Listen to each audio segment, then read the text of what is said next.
যখন বাদশা হারুনুর রশিদ ছিলেন, বাদশার কাছে সব মানুষ আসতে পারত। সাধারণ মানুষ এসে যদি বলতো যে এই উদ্দেশ্যে যাবে, তাহলে দেখতে পাতো। অনেক নিভৃত গ্রামে এক কৃষক থাকে, সেই কৃষক বউয়ের সাথে আলোচনা করছে যে আমরা যে গরিব, একদিন আমি বাদশার কাছে একটু দেখা করে আসি।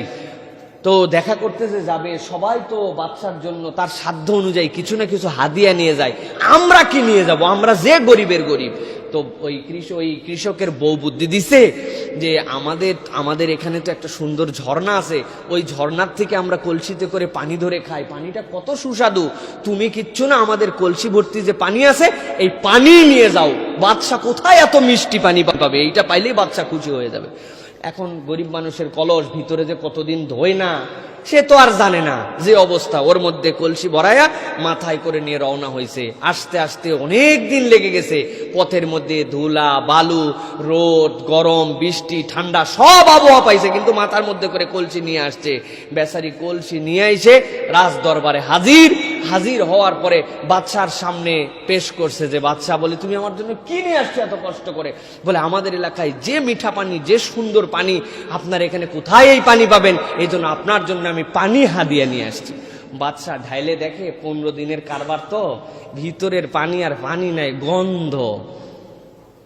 কিন্তু বাদশা কিছুই বলেন নাই। তাও ও দেখছে যে পানিটা গন্ধ, খাওয়ার অনুপযুক্ত।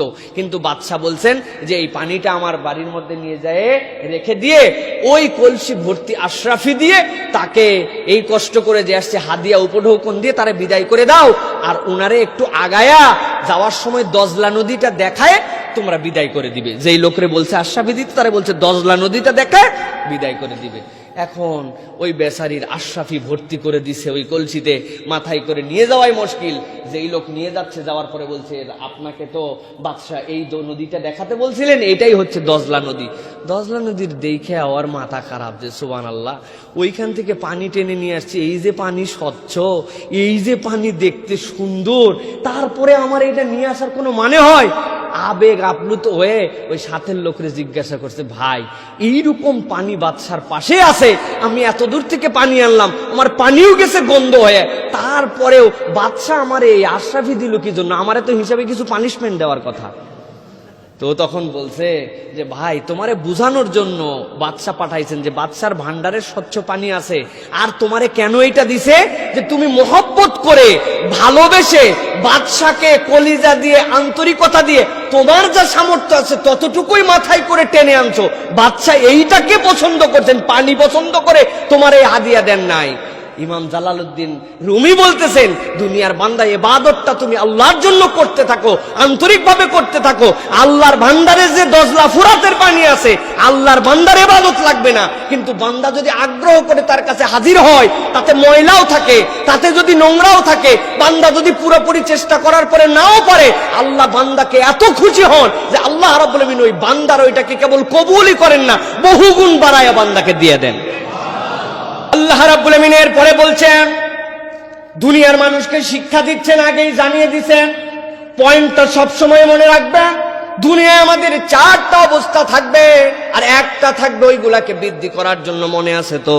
প্রথমটা হচ্ছে খেলাধুলা, দ্বিতীয়টা হচ্ছে বিনোদন, তৃতীয়টা চাকচিক্য, 4 নম্বর হচ্ছে প্রতিযোগিতা, কে কার উপরে আছে, লোক দেখানোর প্রতিযোগিতা। আর এইগুলা সব হবে সম্পদ এবং সন্তান সন্ততির জন্য, তাদের জন্য এইগুলা হবে।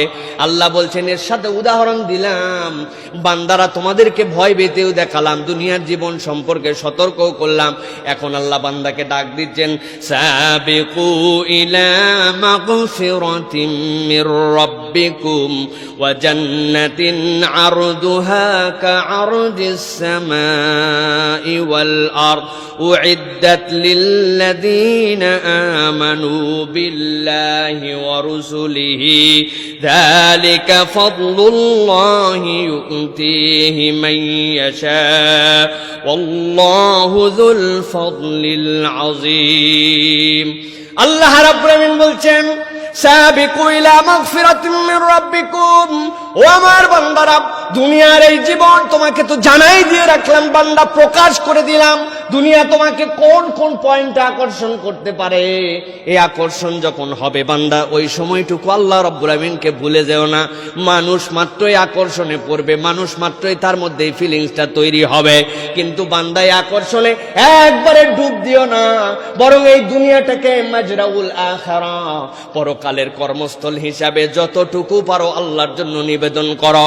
ভুল হতে পারে, তোমার চেষ্টার মধ্যে ঘাটতি হতে পারে, চেষ্টার মধ্যে বাধা আসতে পারে, তোমার সন্তান, তোমার পরিবার, তোমার কামাই রুজি সব তোমার লাগবে, কিন্তু এইগুলা সবগুলাকে তুমি ইবাদতের মধ্যে যদি নিমজ্জিত করতে পারো, এই কার্যক্রমগুলোকে যদি ইবাদতে ডাইভার্ট করতে পারো, তোমার জন্য বড় বেশি সান্ত্বনা আছে। তাহলে আল্লাহ বলছেন দিন শেষে তোমাদের জন্য আমি রব্বুল আমিন বললাম, সাবিকু ইলা মাগফিরাতিম মির রাব্বিকুম, তোমরা তোমার রবের ক্ষমার দিকে দৌড় লাগাও।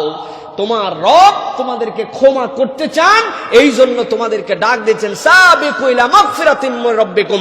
আল্লাহ অপর আয়াতের মধ্যে বলছেন ওয়াসারিউ ইলা মাগফিরাতিম মির রাব্বিকুম, তোমার রবের ক্ষমার দিকে বান্দা দৌড় দাও। যখনই তোমার অনুভব হবে আহারে এই কাজের জন্য তো আমার রবের দিক থেকে আমি সরে গেছি, এই কথা বলার জন্য তো আমার রবের বিধান থেকে আমি নিজেকে সরাই নিয়ে আসছি, মনে হওয়ার সাথে সাথে আল্লাহ বলছেন এক মুহূর্ত দেরি না করে তোমার রবের ক্ষমার দিকে তুমি দৌড় লাগাও। তোমার রব তো তোমাকে ক্ষমা করার জন্যই রেডি আছে। সুবহানাল্লাহ।